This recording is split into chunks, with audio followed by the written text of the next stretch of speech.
Hello and welcome to the Community Voice. I'm Fara Sax. Today we're exploring Wisdom of the Century. It's a coffee table book featuring 90 inspiring stories from Floridians who are all over the age of 90, and some of them are even over 100. They share their life stories in this beautiful book about their experiences and life lessons. And this collaborative project was brought to life today by my guests, and they're here today, and welcome, and thank you so much for being here with me today. And as we talk about your launch, December 12th, up and coming. Congratulations. Thank you for having us. So, Sandra, tell me a little bit about yourself and our audience and your background and about this project, how you became involved. So, thank you. So, I'm Sandra Koifman. I have a background in psychology, clinical psychologist. And in 2018, I closed my practice and worked in a senior living community as director of resident services. And working with the senior living, I interacted a lot with the residents, and their words and their life stories and their lessons just inspire me. I've always said everybody has a story to tell. And I started thinking, how can we bring these stories to life? How can we give them? So there was two things that came up. How can we bring their stories to life, and how can we picture their essence and their beauty? And that's how the book, so I just sat with it, and then I called Merle, knowing her background, somebody that I admire so much. And I said, Merle, I have this idea. What do you think? And she jumped right in. And we brainstormed back and forth how to do the questions. And Merle came up with the questions. And it just, from there, it just took alive. So then I met Pipe, who's a photographer, and Merle introduced us to Jenny, and we just came across, and everybody out of that overall vision, all of the team brought this to life. And in walk you. Right. So when Sandra called me, she first suggested that we interview people 100 years and over. And I said, I don't think that's going to happen. I don't think we can find 100 people 100 years and over. So I said, how about 90? And so we settled on 90 people over 90. That's how we began. I met Sandra at the Holocaust Center. When I was there, Sandra was volunteering with programs. Mm-hmm. And when she first called me, I wasn't sure that this was really going to happen, but she called me back and said, okay, I'm ready to do it. And how long of a time in between was it? About 3 months. 3 months, that's true, because she said yes. And then once I got her yes, I started working on the logistics and the legalities and all the stuff. And then I'm like, okay, I'm ready. But it was 3 months. And it took a little while before we interviewed our first person, but that also was a really interesting experience because Sandra and I are both in the South Florida community, as is Pipe, and we each brought just, we would talk about it to people, and then one by one, people said, oh, I know someone who's 90, I know someone who's 95. But what was really important for us was that we had a variety and we had diversity. And that was really a big challenge for us to find diversity because Sandra and I are both in our own communities of a lot of Jewish people. And we wanted to make sure that it wasn't all that. And you do a lot of legacy writing and journaling, and that's really what you and I came to know each other. Right. In your other book launch was about that. So this is a little bit different. This is very different. And what's especially different is it's not my story. It's their stories. And it was fascinating to be able to have the opportunity to go into people's homes and interview them. And Sandra and I both had that privilege of interviewing people. She specifically interviewed the Hispanic-speaking people, and I did the English-speaking people. But while I was also working on my books, there were days where I just couldn't. So Sandra took over and did some of the English-speaking people as well. And then she would send me, she would take the Spanish interviews, transcribe them, send them to me, and then my job was basically to write up the interviews, to find the lessons that we wanted to share, and then to also tell their story. And then in walks Jenny. Yes, I was the last one to jump on board. I think it was around the launch of your second book. And I didn't know what I was getting into. I just know Merle asked me to do it. And I was like, I like Merle. I like working with Merle. So yes, it sounds great. And so the first time that I came to Miami, well, it was for your book launch, but then I met Sandra, I met Pipe. And since then, we've just had this great synergistic working of together. So it made putting this together very easy. And it's a beautiful collection. I mean, we opened it together off camera, and I was like, I was verklempt. I was really touched by the energy, the history, the difference in the faces. It was a quick scan because I know you just got the book. Yes. But how long did it take you from that inspiration? Did you go, I want to do something with this, Sandra. Sandra wants to do something with this and make a collection, make it something accessible for people to tell their stories. Did you think it was going to be that, or did you just one night were laying in bed and your best ideas came? I mean, how did that come about? The beautiful thing is, I had a vision, but not specific, and through all of them, kind of the vision took shape, because I thought about it and I said, every single one of these people, it's a whole book. I mean, their stories and their biographies, it's a whole book. So the first conversation was, we cannot write their history. What do we want to capture? And that's why we said wisdom, lessons about love, about legacy, and that's, Merle came up with all of the questions. And then, so Merle kind of, this is what we're going to gravitate towards, or just beyond the biographies, beyond what do they want to share with the world, with the next generation. And that was so key for me, that this becomes a book of the next generation, to remember, to cherish, to honor, and to be inspired by them. So that was so important. And then the photography was very important, the inner and the outer beauty. And it's beautiful. I mean, each one is completely different. But how do you capture that? How do you capture the diverse range of voices that are seen in this book? Because talk to me about some of the people in the book that not only is it for now, but it's a legacy, like you said, for generations to come, that those voices, although they might not be here, it's permanent in this beautiful, how many pages is it? 300. Oh, and you put this together. When you open it, you say, I did every single 300. Yeah. But I think also we should mention Pipe. I wanted to mention Pipe. We have a picture of Pipe and the girls. Yeah. Is that like Chico and the man, Pipe and the boys? What an incredible person. So he's an artist, but he's also what he calls himself a photobiographer. And he goes into people's lives and takes pictures not of weddings and celebrations, but of their daily life. So he had a way of going to, he sat in every interview, but he kind of looked around and he saw what was important to them and took pictures accordingly. And he did an amazing job. I mean, to me, when I looked at the book, when I first opened it, all I could see was the pictures. And the people, because the book is so large, they seem to come alive on the page. And I thought, no one has to read anything. They just have to look at their faces. Yeah. Was it taped? Was it videoed? How did you get all of these interviews, and how did you choose those voices? So when I had on Pipe, the beautiful... Oh, there he is, Pipe. Pipe in his head. Does he always wear a hat like that? He does. Yes, that was his signature. Something about Pipe that I think it's so important to mention. All of these photographs, except for I think 4 or 5, were taken in their home.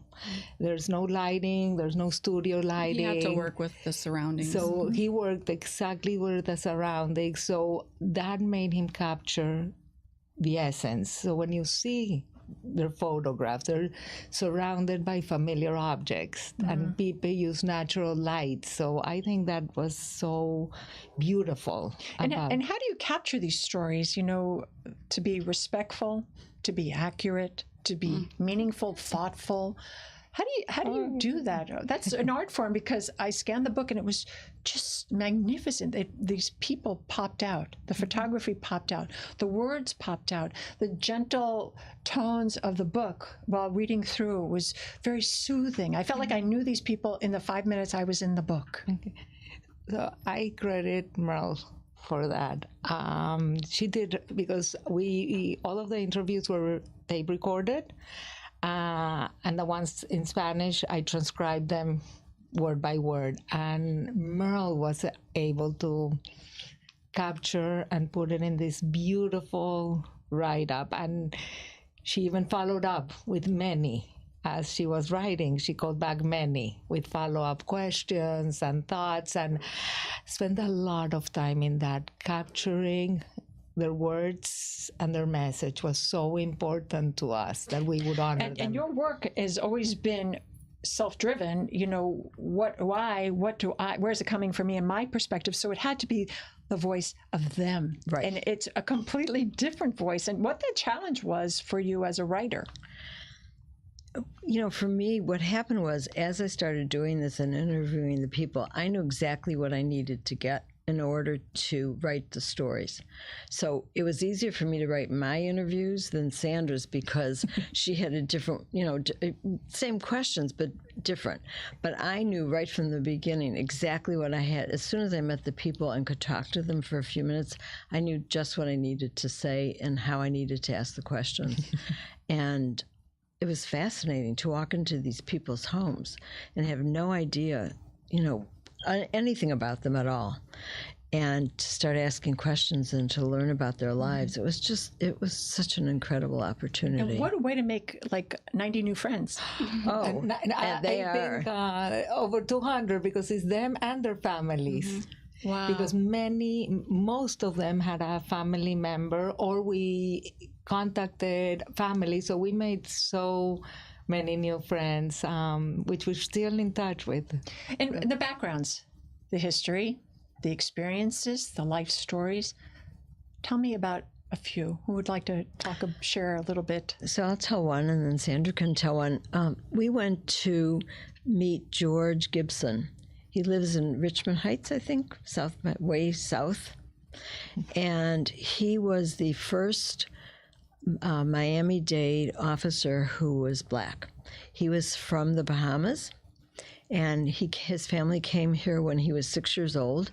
They had a store, and George would sit outside the store and sit with all these men who were older, some of whom had been slaves themselves, and he would listen to all the stories. So he did many jobs, and then became the police officer. And he told the story of how one day a black man poked a white man with an umbrella, which started some kind of anger. The Ku Klux Klan came down to march as a result, and George single-handedly met up with the Grand Wizard and spoke to him, and they backed down and left. And as a result of that, George became someone who, when there was unrest in the city, the police department would send him to go into the communities to bring peace. This man was 99 years old. He told stories about elementary school. He remembered the names of every single teacher, his friends. At 30 years ago, maybe a little more than that now, he became a deacon in the Catholic Church at St. Louis Catholic Church. And so he was doing that as well. I mean, the man was just so fascinating to talk to. And you wonder whose life is being touched more, right? Yours or his? Oh, absolutely. It's very interesting. Sandra, you had a story too? As I'm listening to Merle, I'm like, there's so many stories. And actually, as Merle and I recently, we were looking through all the photographs. I'm like, every single one of them, a lot of what I mean, everything touched me, but I'm thinking a lot of the immigrants, we have a lot of immigrants, a lot of the immigrant stories, maybe because I'm also an immigrant, touched me. And people that escaped the Holocaust, people that went through the Holocaust, Cuban immigrants that came from the revolution, how they were able to make a life. We had Cuban immigrants that came in with $5, not knowing the language, and were able to establish themselves. So that resilience, that adaptability through their stories really touched me. But I can sit here and tell you a story from an anecdote of every single one of them. As I was hearing Merle, I remember we walked into one of our participants, and I, 100 years old, and I turned around and I said, Pipe, I think I made a mistake and she's not 100. And I turned around and she's like, I am 100. And the smile, the welcoming, and all of them were so welcome that it touched you. Yeah. Jenny, you were very moved too. What was some of the story, or story maybe that you can share with the audience? So I have a different experience, where Pipe was at every single interview, I was at only 3. And thankfully I went to those 3, because that's really when the project, I was very involved with it already, but when I got to sit down with at least 3 of them, it was in 1 day or 2 days? 1 day. Yeah. Wow. Really? We did all of them? Wow. Yeah, we did. Yeah, that's right. We did. But, one was particularly memorable because her name's Betty Brose, and she's from the Dakotas. So I'm the only team member that doesn't live in Florida. So I was kind of in my little secluded background. Where are you from? South Dakota. So you're in South Dakota still? Yes. Yeah. Nice and warm there, right? Very warm. Yeah. So yes, I can see you're wearing like no sleeves, and we're like, yeah. Someone asked me, it's cold out today. I'm like, really? So I just came from 20-degree weather. But no, Betty, she lives not just an hour away from where I live. And I didn't grow up with grandparents. I had one that was alive until I was maybe like 26. But by the time I was an adult, she had, lost her mind, with dementia. And so I didn't really get to know her. Sitting down with Betty and just listening to her talk about how she grew up in the Dakotas around the time that my grandparents grew up, I'm like, wow, like I just really... It was kind of like I was getting to know my grandparents that I never got to meet. And so that was really touching for me. There's a whole funny story behind the Betty Brose event.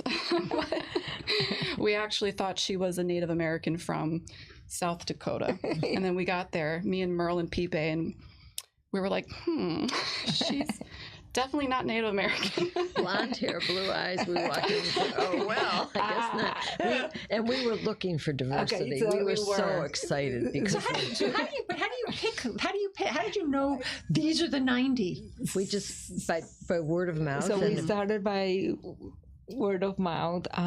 Did you just knock on the door and say, hey, we're writing a book, it's called The Wisdom of the Century, and we just maybe want to interview you, take some pictures, go into your house? So how does that happen? So it started by, hi, we're friends with. Friends with. He gave us your number, she gave us your number. And then, so this is why it's a funny story. This one, as the book came along, we sat and were like, okay, we want to represent South Florida. Who do we not have in the book? We don't have any Native Americans. And so I actually went to the Miccosukee, I went to the Seminoles. I thought you went on Facebook and said, hey, we're looking for help wanted. No, we're like, we want to represent all of them. So I went, and who knows, and I couldn't get through. So through a friend of a friend, they said, we know she's back and forth from Fort Lauderdale. So I'm like, South Dakota. And in my mind, or maybe I was so into this, trying to find that whole diversity, I'm like, guys, we have a Native American. And they show up, and It was a wonderful story, though.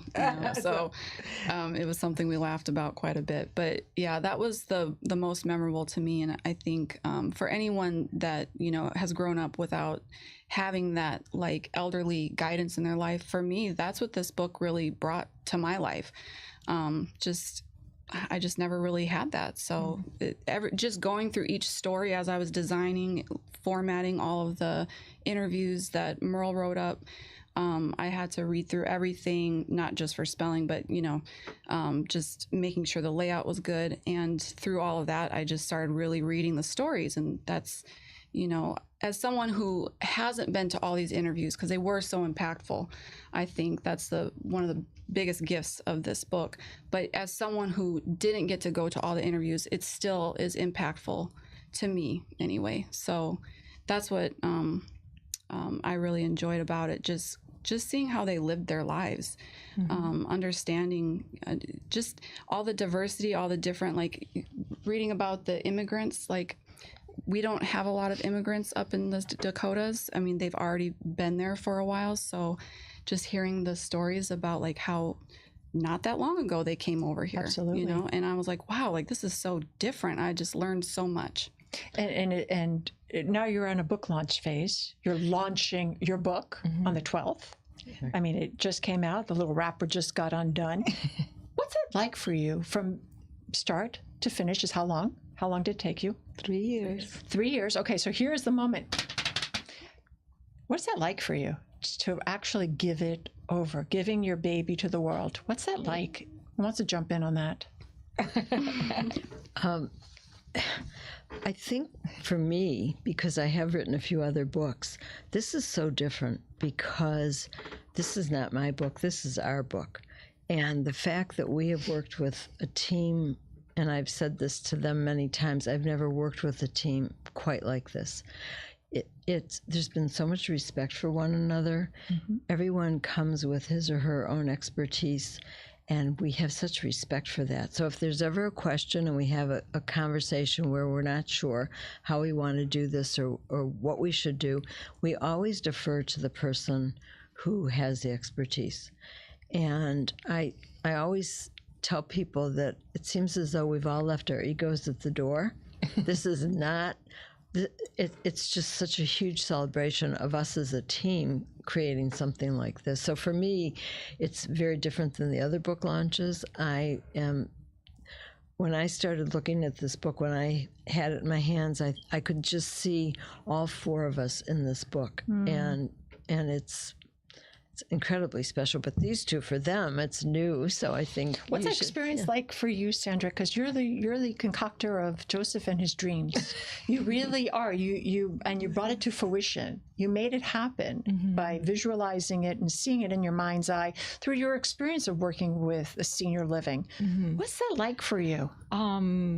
It's a dream come true. So you're not Joseph, but you're Sandra. Yes. So it is just so surreal and it is so much more that I could have ever envisioned. The biggest takeaway for you, what the biggest lesson that you took away for your own humanity?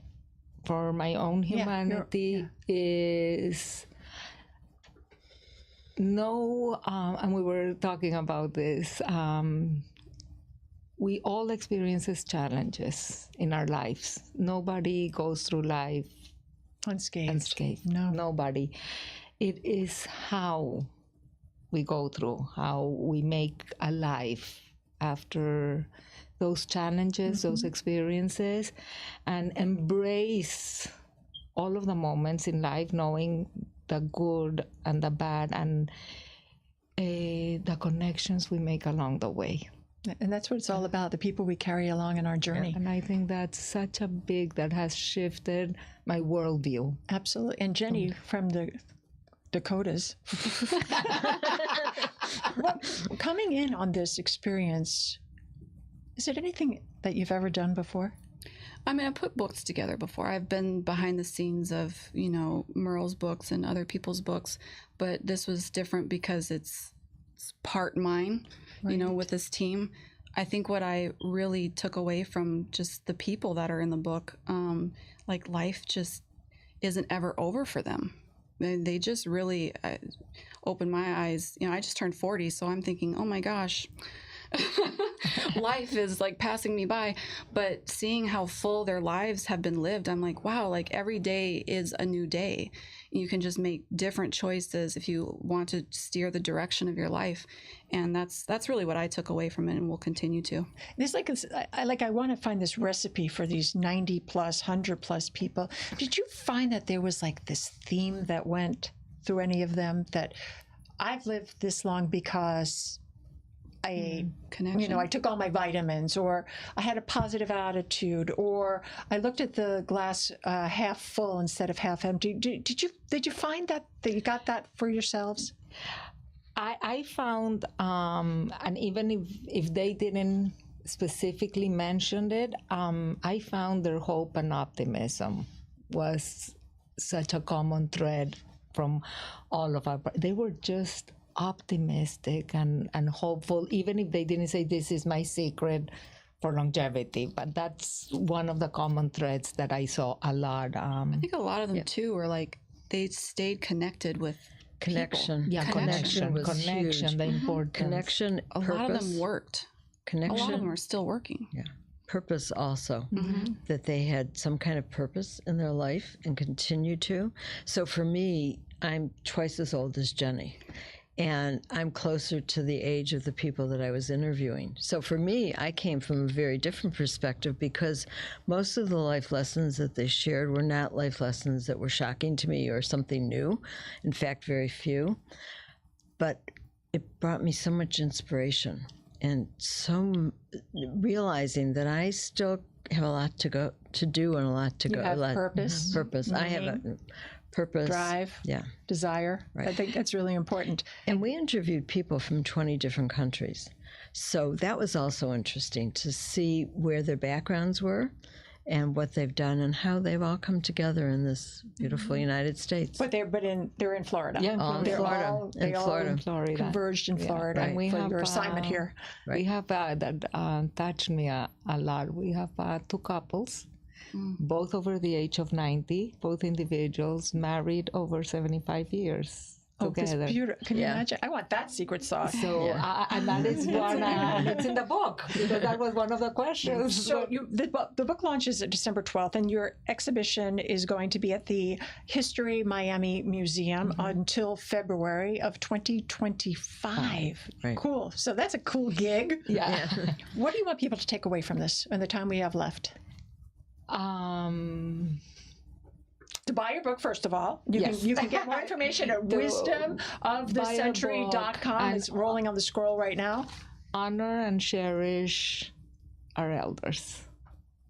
Nice. That's what I would like people Jenny? to take. I second that. And just learn. Yeah. Pay attention to their words of wisdom and take them in. They have a Beautiful. lot to say. That's beautiful. And I wish you much success, much luck, and may you touch the lives of many. And I'm sure that each of them have touched your life and you've touched their lives. So thank you so much for our time together, and break a leg. And Thank you. May wisdom be throughout the century. May they have good health and more longevity. I want to thank you for being here with me Thank today. you. Thank you you. for having us. Thank you. you so much. And I'm Fara Sax. Until next time, take care of yourselves and each other. Have a great day. Remember, buy the book, go to the exhibit, wisdomofthecentury.com. It's a beautiful memoir, a love story of life lessons, and just